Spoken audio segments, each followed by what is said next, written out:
পাঁচটা সময়ত স্বামী স্ত্ৰী সহবাস কৰিলে অকালত মৃত্যু হয়। এনেকুৱা কঠিন ৰোগ হয় যি নেকি বহুত চিকিৎসা কৰিলেও ভাল নাপায়। সেই বেমাৰতে আক্ৰান্ত হৈ নিঃশেষ হৈ যায়, ধ্বংস হৈ যায়, মৃত্যু বৰণ কৰে। সেইকাৰণে আমি জানিব লাগিব কোন পাঁচটা সময়ত স্বামী স্ত্ৰী সহবাস কৰিব নোৱাৰি, মহা বিপদ হয়। ইয়াৰ কাৰণে মাথো নিজৰ জীৱন বৰবাদ নহয়, বৰঞ্চ নিজৰ ভৱিষ্যত প্ৰজন্ম আনেৱালা নচল এই ধ্বংসৰ কাৰণ হৈ যায়, তেওঁলোক ভুক্তভোগী হয়।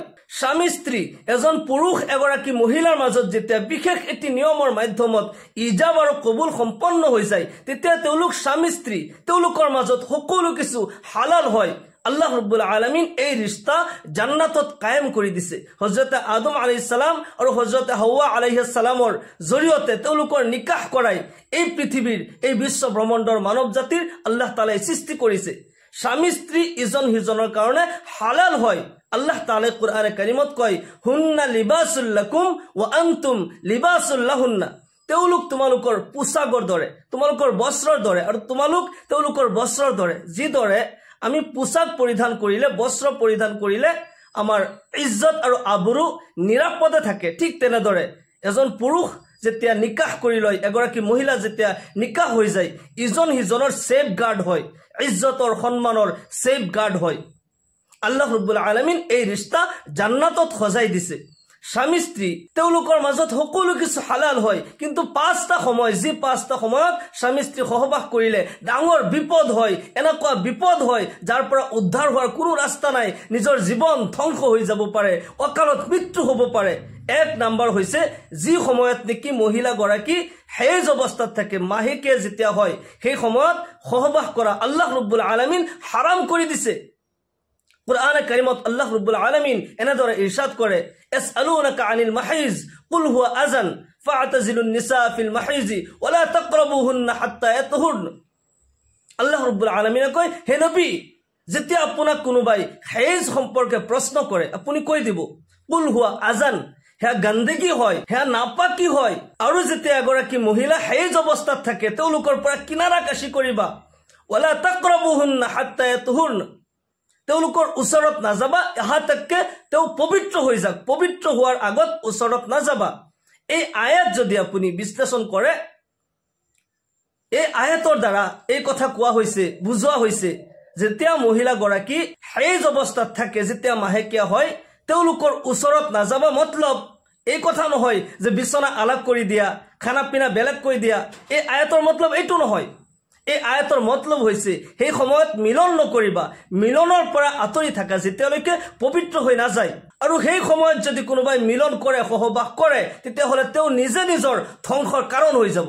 এটা কথা সদায় জেহেনত ৰাখিব, ইছলামে সেইটো বস্তু হাৰাম কৰিছে যিটো নেকি মানুহৰ কাৰণে ক্ষতিকাৰক, যিটো মানুহৰ কাৰণে উপকাৰী, ইছলামে কেতিয়াও হাৰাম কৰা নাই। আজিৰ জদিদ সায়েন্সে, আজিৰ নিউ সায়েন্সে এয়া প্ৰমাণ কৰিছে যে আচলতে ইছলামত যিবোৰ হাৰাম কৰা হৈছে প্ৰকৃততে এইবোৰ মানুহৰ কাৰণে ক্ষতিকাৰক হয়। হাকিমুল উম্মত মুজাদ্দিদে মিল্লাত হযৰত মৌলানা আশৰাফ আলী থানভী ৰহমাতুল্লাহ আলাইহি লিখিছে, যদি হেজ অৱস্থাত কোনো পুৰুষ মহিলাই সহবাস কৰে, তেতিয়াহ'লে পুৰুষজনৰ 4টা বেমাৰ বাধ্যতামূলক, এনেকুৱা বেমাৰ যাৰ নেকি ইলাজ নাই। এক নম্বৰ বেমাৰ হৈছে খাৰিছ, ইংলিছত স্কেবিছ বুলি কোৱা হয়, ঘা। এনেকুৱা ঘা হ'ব যিটো নেকি চিকিৎসা কৰিলেও সেই বেমাৰ বৃদ্ধি হৈয়ে থাকিব, নাউজুবিল্লাহ। সেইকাৰণে কেতিয়াও এই ভুল নকৰিব। এক নম্বৰত খাৰিছ। 2 নম্বৰ যিটো বেমাৰ হয় সেয়া হৈছে নামৰ্দি, মানুহৰ যৌৱন শক্তি দুৰ্বল হৈ যায়।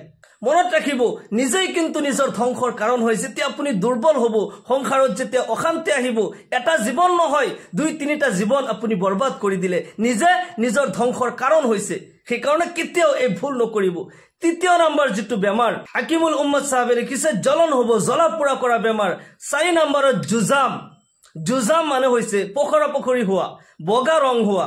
এয়া অকল নিজে নহয়, নিজৰ ভৱিষ্যত প্ৰজন্ম, নিজৰ ল'ৰা ছোৱালীৰ মাজত যি সন্তান এই সহবাসৰ দ্বাৰা যি সন্তান জন্ম হ'ব, সেই সন্তানৰ কিন্তু এই বেমাৰ হ'ব, যাৰ নেকি লা ইলাজ, যাৰ কোনো চিকিৎসাই নাই। এনেকুৱা বহুত মানুহ হয়তো আপুনি দেখিছে, বহুত চিকিৎসা কৰিছে কিন্তু ভাল পোৱা নাই। নিজে নিজৰ ধ্বংসৰ কাৰণ হয়, নিজৰ ভৱিষ্যত প্ৰজন্মৰ ধ্বংসৰ কাৰণ হয়। সেই অৱস্থায় স্বামী স্ত্ৰী সহবাস কৰিলে মহিলাগৰাকীৰ তিনিটা বেমাৰ। এটা হৈছে যে তেওঁৰ বেছিভাগ কিন্তু খুন জাৰি হৈ যায়, ব্লিডিং হোৱা আৰম্ভ হৈ যায়। এনেকুৱা ব্লিডিং হয় যে বহুত চিকিৎসা কৰিলেও বন্ধ নহয়। 2 নম্বৰত তেওঁৰ গৰ্ভস্থলী সেই সময়ত কেঁচা থাকে, সেইকাৰণে ওলমি যায়। 3 নম্বৰত হামল যি নেকি প্ৰেগনেন্সি নষ্ট হৈ যোৱাৰ চান্সেছ বেছি হৈ যায়। সেইকাৰণে এই ভুল কেতিয়াও নকৰিব। সেই অৱস্থাত স্বামী স্ত্ৰী কেতিয়াও সহবাস নকৰিব। 2 নম্বৰত নিফাজ অৱস্থায় স্বামী স্ত্ৰী সহবাস কৰা হাৰাম হয়, সেই অৱস্থাত নিফাজ অৱস্থাত। 3 নম্বৰত ৰোজা অৱস্থাত যদি কোনো মহিলাই ৰোজা ৰাখে, মাহে ৰমজানৰ ৰোজা যদি হয়, তেতিয়াহ'লে সেই ৰোজা অৱস্থাত যদি স্বামী স্ত্ৰী সহবাস কৰে তেতিয়াহ'লে ৰোজাটো ভংগ হ'বই। ইয়াৰ কাৰণে কাফাৰা লাজিম আহি যাব যে তেওঁলোকে কাফাৰাও আদায় কৰিব লাগিব। আৰু যদি নফল ৰোজা হয়, যে ৰমজানৰ বাহিৰত আমাৰ বহুত মহিলা মা ভনীসকলে ৰমজানৰ বাহিৰত নফল ৰোজা ৰাখে, সোমবাৰ দিন ৰোজা ৰাখে, বৃহস্পতিবাৰ ৰোজা ৰাখে, আয়ামে বীজৰ প্ৰত্যেক নতুন মাহৰ 13, 14, 15 এই 3টা ৰোজা আমাৰ বহুত মহিলা মা ভনীসকলে ৰাখে।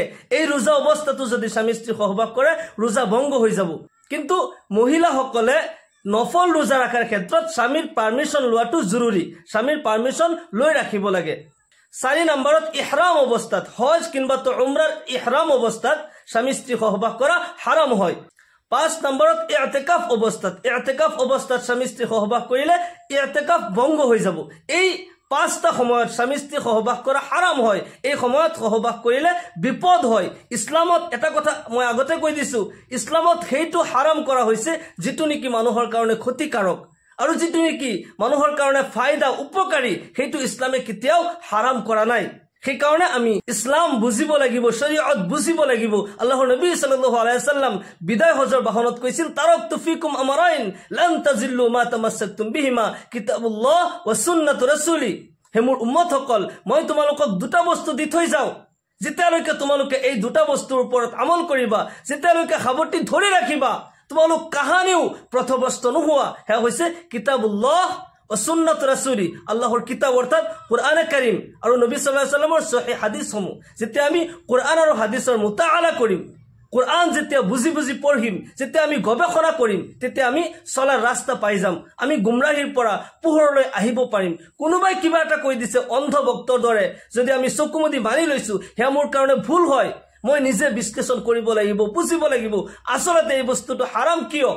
মই যদি তাৰ কাৰণ নাজানো তেতিয়া তাৰ গুৰুত্ব মোৰ মনত নাহে, তাৰ মহত্ব মই বুজি নাপাওঁ। সেইকাৰণে আমি বুজিব লাগিব, দিনে ইছলাম আমি ভালকৈ বুজিব লাগিব। নিজে যেতিয়া আমি নাজানো, ভাল আলিমৰ ওচৰত বহি আমি মাছাইলবোৰ যিবোৰ জীৱনত চলাৰ পথত জৰুৰী হয়, এইবোৰ মাছলা মাছাইলবোৰ আমি ডিছকাছ কৰিব লাগে, তেতিয়া আমাৰ জীৱন শুদ্ধ হৈ যাব। আল্লাহ ৰব্বুল আলামিন আমাক সকলোকে দিনৰ সহি সমজ দান কৰক।